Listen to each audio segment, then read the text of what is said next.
not a game, it's a rich thing.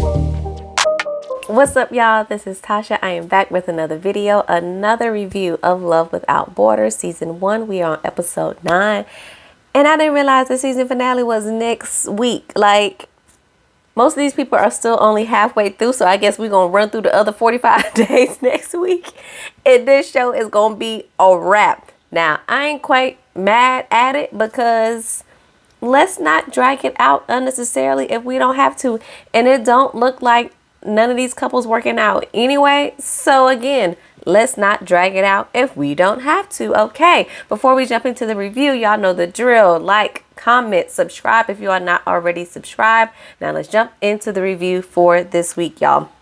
It is day 4 in Dubai. You know, now it is Gabby and Shreyas, who I'm gonna call him Shrey for short. Now I feel like now we getting comfortable with him. We really seeing a different side of him. We can give him a nickname. His name is Shrey going forward. But it's day 4 in Dubai. They're headed out on another day. They all cute, dressed in all black, mashing together.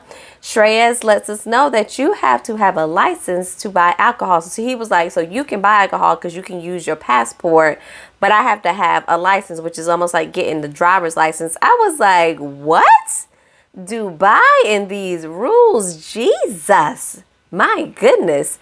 But he says he's really attracted to her energy. And I can't lie, y'all, it is so refreshing to see Shrey smiling. Like, we saw him so down in the dumps for so long with Gurleen that it's so happy to see he always got a smile on his face with his little cute self, okay? They talk about religion. Shreyas says that he isn't very religious, and he kind of grew up, both of his parents are different types of the Hindu religion from what I understood, and they even speak different languages, so altogether he knows 4 different languages. I was like, wow, that is pretty amazing while I'm over here struggling with my Spanish, okay? They talk about the future and kind of what city ideally maybe they would want to, which one of them would want to live in. He says London is his favorite city. It matches up with her, with London being their favorite. It's each 4 hours away from where they live. It's love, okay? Then it switches to day 8 in Dubai. We see them at the beach pool. They're having a great time. Day 10, they go-kart racing and Gabby beats that ass. Okay, sorry, Shrey. Day 14, they're dressed similar in the same color pattern once again to go meet his peers. And I was like, I see what y'all trying to do with these little matchy outfits. It's cute or whatever. It's cute. But she's very nervous to meet his parents, and we're like, girl, in my mind, I'm like, calm down. They met and dealt with Gurleen. Granted, they didn't see the Gurleen that we saw, but they dealt with her. They'll be fine with you, okay? They get to his parents' house. His sister is not there. It's just them. They welcome her with open arms. They're about to eat. She's like, ooh, I cannot wait. I want to try everything. Thank you so much for cooking. And y'all know this was very different because Gurleen came with a whole restrictive diet about what she can and can't eat, okay? Then we see Gabby bring up Gurleen and talks about basically how difficult it may be to kind of see their son go through this process again, you know, with somebody different. But she is definitely open to whatever questions they have for her. She welcomes them. They ask her about New Jersey, and her mama wants to know, and his mama and daddy want to know if her mama knows she in Dubai. She says, yes, my mom knows that I'm in Dubai, okay? Daddy already want to get a Zoom call going with mama so they can meet each other. And then here comes Shrey Daddy. Y'all, you know him. He is the wingman if he ain't going to be nothing else. But, you know, tell her, once you get to know him, you'll fall in love with him. Y'all will be great together. Just thankfully this time, he didn't bring out the model pictures. So, hey, I am here for it, all right? It's 69 days left on the visa. Gabby's cooking dinner for them tonight to do something nice, and she also surprises him with a pet. Shrey looks a little bit concerned. It ends up being the lobster they're going to have for dinner. Ends up being a cute little scene. She's chasing him around the apartment with the lobster. He's terrified, about to pee his pants, and he don't want the lobster to touch him at all. Gabby says that she can really be herself around him and thinks in her other relationships, she tried to be the perfect girl, which ultimately, of course, caused them to fail. And as they cooking, we realize that neither one of them really know how to cook. So I'm like, I need y'all to YouTube some videos, get some seasonings popping. Like, if you're going to cook this big dinner, I'm going to need you to have a plan in place. If you can't cook, Google a recipe, okay? But Shreyas said, you know, he can see them being together, having kids. He's really feeling her, okay? So it's day 21 with Shrey and Gabby. They're sitting down talking. He tells her that he started to develop a romantic connection with her. And he just really wanted her to know. As he is chugging wine, I think that was helping to calm his nerves a little bit. But Gabby says she feels the same. And at that point, I was like, well, let's get it popping, okay? I mean, you feeling me, I'm feeling you. Let's get it going, okay? But then Gabby says she doesn't know if she wants a relationship or is it just friendship. And I'm like, ma'am, we not here with friends without borders. It's not friends without borders. It's love without borders. We are here to find love. So what's the holdup? What's the problem? Why are we hesitant on proceeding with this fine man that we call Shrey? What's the problem? Girl, cut it out. We're going to head on over to Carmen and Phil. It is day 50. Carmen and Phil having a little photo shoot at the beach. Y'all know Phil is feeling it because y'all know Carmen is fine. Her body be bodying, and especially in them bikinis, okay? It's day 52. They're hanging out. Phil is starting to catch feelings finally. It only took almost 2 months. We scoot on over to day 56. Phil has planned a picnic date for the two of them, hopes that this shows how serious he is about them. They arrive to this gorgeous spot with this waterfall, and the scenery is given what it's supposed to have gave, okay? I absolutely love it. Phil surprises her with flowers, and as he's giving her these flowers, I'm like, this would be the perfect time for y'all to kiss. Lean in and kiss her. But they don't, and I was like, y'all just, this was the opportunity. This was it, okay?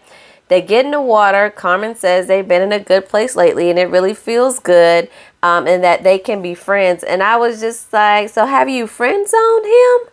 Or are you just playing hard to get? I'm having a very hard time.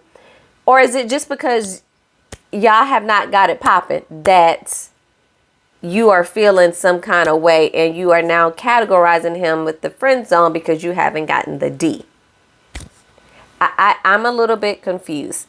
So then Carmen ends up getting stung by a wasp. Phil was just about to go deep with her and potentially ask her to be his girlfriend, and she gets stung by this wasp. The wasp is a hater, okay?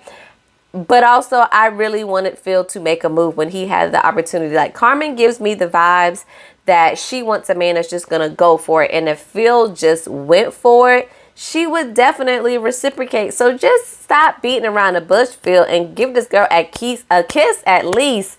You know, grab her booty. Do something, Phil. Do something. So now we're going to mosey on to Aaron and Myle, y'all. So it's day 43 in Paris. Myle is making them some tea. They're talking. Myle says he feels weird, confused, and he just is all over the place. He says that he almost instantly liked Aaron when they first met, but he was worried about the physical part. But we all know they have already hooked up. He says New Year's he was on a really high peak. He felt all this attraction from him, but he didn't get the signal from Aaron that he felt the same, which really made him sad. And I was like, oh, Myle, like, I hate it for you. Aaron said that when they got physical a couple times, he didn't feel like he had any extra feelings at the time, and it was just a hookup. He said he didn't have a spark, and there's not a lot of romantic feelings there. And I said, Aaron, you are a jerk, sir. How you gonna sit here and tell the man that you have hooked up with that, oh, it was just a hookup? Like, it meant absolutely nothing to me. It was just sex. That I know I'm living here with you. I know I'm here to try to find love with you, but I'm treating you almost just like a one-night stand. Like, that was just a hookup. Leave me alone. Don't call me no more. Then he says that they should just enjoy the moments and see what happens. And again, Aaron, stop playing with Myle. You're making it seem like the door is still open, which Myle does say. And he's just like, I don't see it. And I said, neither do we, sir. You keep playing these mind games with this man of saying how you truly feel and then trying to say something else to kind of cushion or soften the blow that you've just told him. No, say it with your whole chest. And if you ain't feeling him, say you ain't feeling him, leave it at that and leave. Okay? All right. There's 45 days left on the visa. They're walking past the bridge. Remember where they put the lock on the bridge, like the third day there, saying, you know, this is just for the commitment of it all. And all the locks are gone off of the bridge. And I said, light bulb moment. This is the sign. The lock is gone. Y'all should be gone. This is the sign you've been looking for. Okay? It's clear as day at this very moment. Aaron asks him if he thinks they did well at keeping their commitment. Now, Aaron, if I could reach through my TV and slap you across your face when you ask this question, I would have. Because how do you think y'all did when you gave it no effort? Huh? Exactly. How did this work out? Aaron says, Myle says that Aaron didn't give it a fair shot. Aaron says that if there was a spark, things would have been different. Well, you know what? If you didn't feel a spark at all and you didn't feel that potential growing, like if you knew the spark was going to be completely gone based on the physical appearance of Myle alone, you should have just let it go, 2-3 days in. It should have just been a wrap and you should have just been honest with him. Aaron says there's value in seeing how other people live and meeting other people. And this experience really has taught him to be more upfront and honest. And I was like, no, it hasn't. Because you really were not upfront and honest with this man until it came to the point where Myle says, I think it would be best for you to go back home. Myle had to be the one to truly pull the trigger of cutting this whole situationship that y'all have going off in order for you to then feel like you can be 100% comfortable and sane. Because then, of course, you don't look like the bad guy who tried to end it. Myle ended it, but you were still trying, right? Trying, right? Aaron, get out of our face with this, sir. He packs his things up. He leaves. I'm not mad about it. I am sad that Myle had to go through this BS because his feelings were definitely played with. As it starts to wrap up, he starts to cry, and I feel so bad for him. And he definitely needs a do-over like Shrey. Like, I don't necessarily want to sit through it as far as on the TV screen, but he definitely needs a do-over, okay? And then we have Naim and Chandra. This train wreck of a couple, okay? It is day 46. In Panama, and Naim is out. He's roaming the streets alone, doing some shopping. He says after their argument, he's felt uncomfortable at Chandra's house, so he's taking some time to be alone. You should have felt uncomfortable at her house when you were dating other women while living in her house. Point blank. So over at Chandra, she's working as usual. She always at this computer, child. She gets a knock on the door. It is Erica. Erica says that Chandra reached out and said that things aren't working out with Naim. Chandra says she felt like Naim is not genuine and she isn't physically attracted to him. And she's like, and I'm kind of like, into astrology and we just don't click because, I'm a Gemini. He's a Gemini and I'm a Pisces. And I was like, that's what we doing? We gonna leave this up to our signs? Girl, just say you don't like him. So Erica says she really want, people to really look at their core values of, what they want for somebody because, of course, appearances change. I can agree with you on that, Erica, but also, girl, you need to be physically attracted to the person that you choose to be with. Like, that's the first thing we see when we look at somebody. We don't see their personality off of the bat. We get to learn that along the way. But you want to look at your partner and be like, damn, like I did good. They fine or whatever. Like you want to look at your partner and be desired to them. Okay? Like point blank in the period. All right, girl. Chandra is pretty adamant in saying there's nothing, absolutely nothing. There is zero, nada, nope. There's nothing between the two of us, and she wants him out of her house at this point. Erica said, of course, it is her choice, but she really encourages her to work on being open and not shutting down, and really to find out what those core things are that she wants. Of course, it does not have to be from Naim, but you need to figure out what those things are so that you definitely know what you're looking for in a future partner.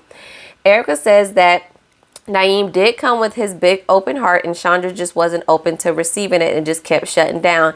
And I can, for the most part, agree with that. I feel like Naim was so excited when he came. He thought she was so beautiful. Like, he was just kind of drawn into her almost immediately. While on her side, she almost started complaining about him almost immediately. Like, the only time I really remember them like laughing and having a good time is probably that first or second night when she cooked and then they ate outside on the balcony, and she was laughing at some of his jokes. That was probably like the first and last time we saw them have a good time with one another. Like, Chandra really did not give this a chance, like, almost at all, child. It is now day 47. We see Naim is packing up and leaving. This is the happiest I've seen the both of them, child, now that he is leaving her house. She says he taught her how to be happy. He heads to a hotel and calls his mom to tell his mom things did not work out with his match, but he felt his groove in Panama. And mama says sorry. But we know deep down inside, mama gonna be like, I told you so. I told you not to go over there. We got good old girls right over here, okay? Nobody told you to go all the way over there to another country to try to find love. I told you it wasn't going to work. Like, we know mama wanted to say that, but she couldn't say that, okay? It is day 49. We see that he is out with Ori, and they have her titled as his girlfriend. I was like, say what now? Girlfriend?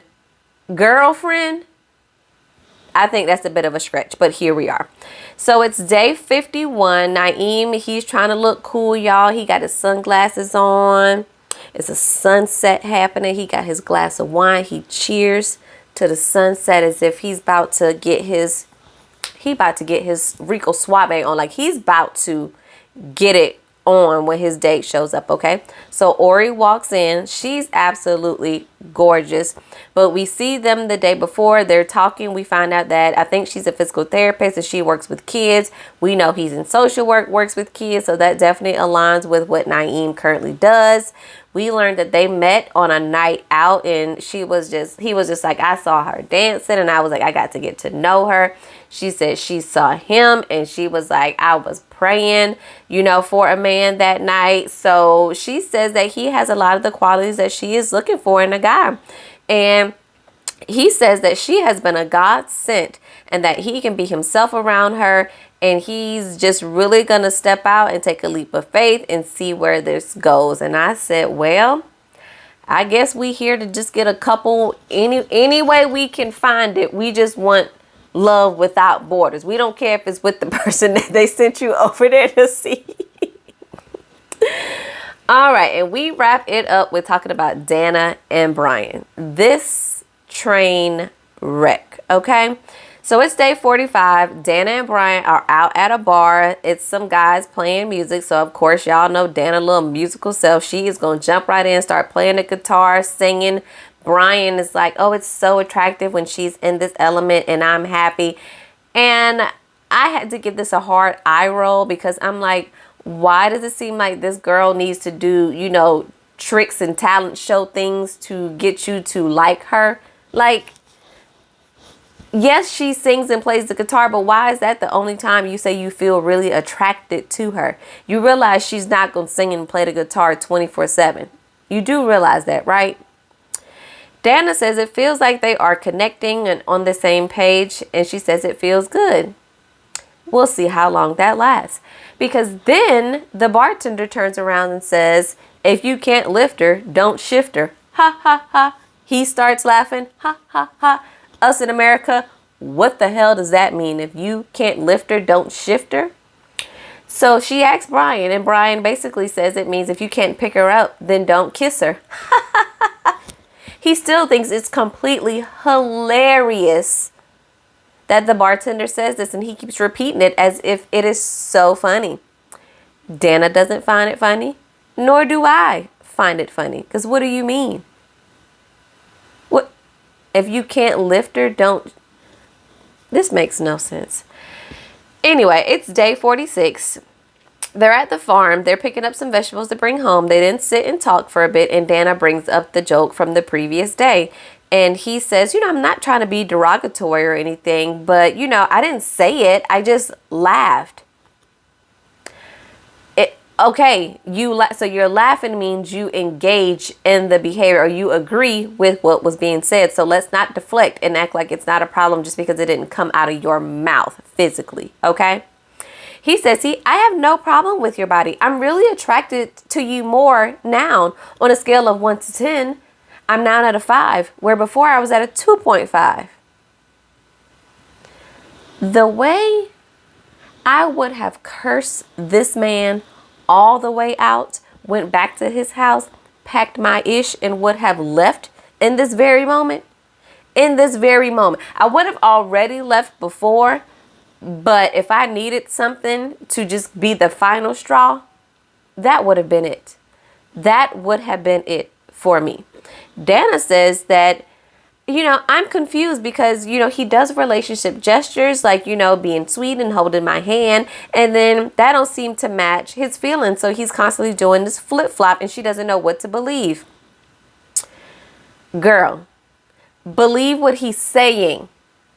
Believe the words that are coming out of his mouth. His actions are that of a man. A man sees a pretty lady and he's going to do whatever because men are such visual creatures. But his mouth is telling you exactly how he feels. So believe it, girl. It's not that hard, Dana. You're having a hard time because you want to believe otherwise. You want to believe the fake actions that he's showing you and not the real words that's coming out of his mouth. And that's where you have the problem, my good girl. It's not that you're confused. It's that you really just want to believe what he's showing you. The two have to match, honey. You can't do one thing and say something else or vice versa. That's not how any of this works. He says that she is more sensitive than his previous girlfriend. And I said to myself, Brian, you don't think that's why that's your ex-girlfriend? You don't think because you were probably so much of a jerk that she eventually, it's not that she wasn't sensitive. She just maybe started to shut down or got sick of your smart comments that you would make towards her, that she just decided to then leave. Have you thought about that?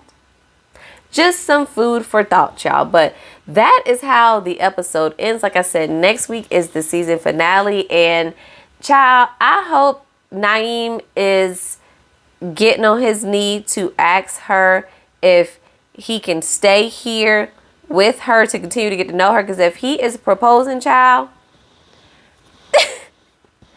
I know he crazy. But let me know what y'all thought about the episode this week.